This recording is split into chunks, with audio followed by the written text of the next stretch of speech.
and we're going to have some fun now with our main man, Dave Andelman, because, Dave, you have a list of great restaurants that have really bad names. You know, it's funny that sometimes a restaurant will succeed despite having a horrible name. Well, you know, personally and professionally, there's no greater fan of restaurants than me. Yeah. But the chefs and the owners aren't always the greatest marketers in the world. Like, half the time you go to their website, you can't even find their address. So you got to go past the name, past the sign, past the bad color scheme, go in there and get some great food. All right, here's the perfect example of a restaurant with a bad name but good food. Very unfortunate name, to say the least. Poopsie's is the name of the restaurant. It's in Pembroke, Mass. And you get past the name and like the food? I mean, not since the poo-poo platter has there been such a bad name in the world of food. Let's face it, this place, not much to look at in a strip mall, but it really has great food if you're willing to look past all that. This is an old school South Shore bar pizza place. So they do those great personal pizzas baked in the pans with a crispy crust. It's like those pies at Emma's Pub and Pizza or Cape Cod Cafe. I like their house special, topped with all the classic pizza toppings, onions, peppers, mushrooms, and pepperoni. Great place right there. Now, I know that you and I and our brother Michael, we've all been described as knuckleheads a few times in our lives.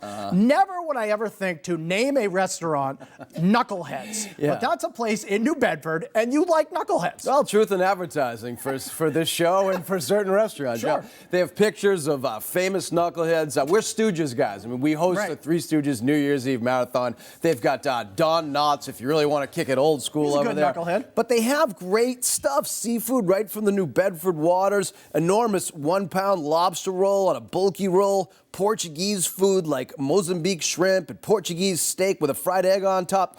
I recommend the fried Oreos. It's just like, just when God created the perfect cookie, the Oreo, man goes ahead and fries it and makes it even better, Dan. This is so delicious. Yeah, you're not gonna beat a fried Oreo. Now, here's another place. Okay, now some restaurant names are just hard to say, or they're just kind of annoying. And the perfect example of that is Ruth's Chris Steakhouse, right? That's just hard to say. Look, I fear this restaurant. I mean, we didn't go to Syracuse or Connecticut School of Broadcasting. No. I mean, when I see that in the script, I panic. Right, Ruth's Chris. Right. But as a chain national steakhouse, I think it's one of the best.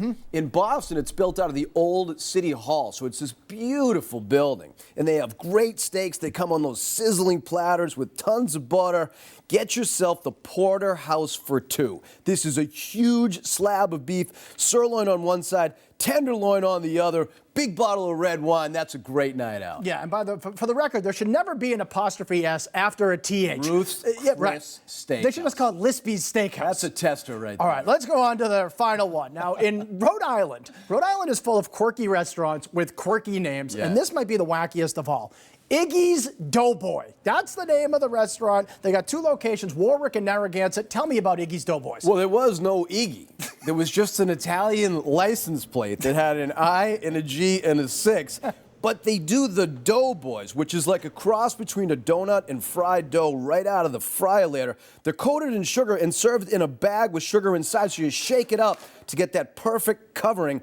They do classics like lobster rolls and clam cakes and stuffies. The best item here, though, is the famous Iggy burger. It's a grilled burger served on a fluffy bun topped with melted cheese, sweet onions, and a thick slab of sautéed green pepper for under $4, Dan. That is serious bang for your dining buck. Excellent work. Those are good restaurants with bad names from the first name in restaurant analysis, Dave Andelman.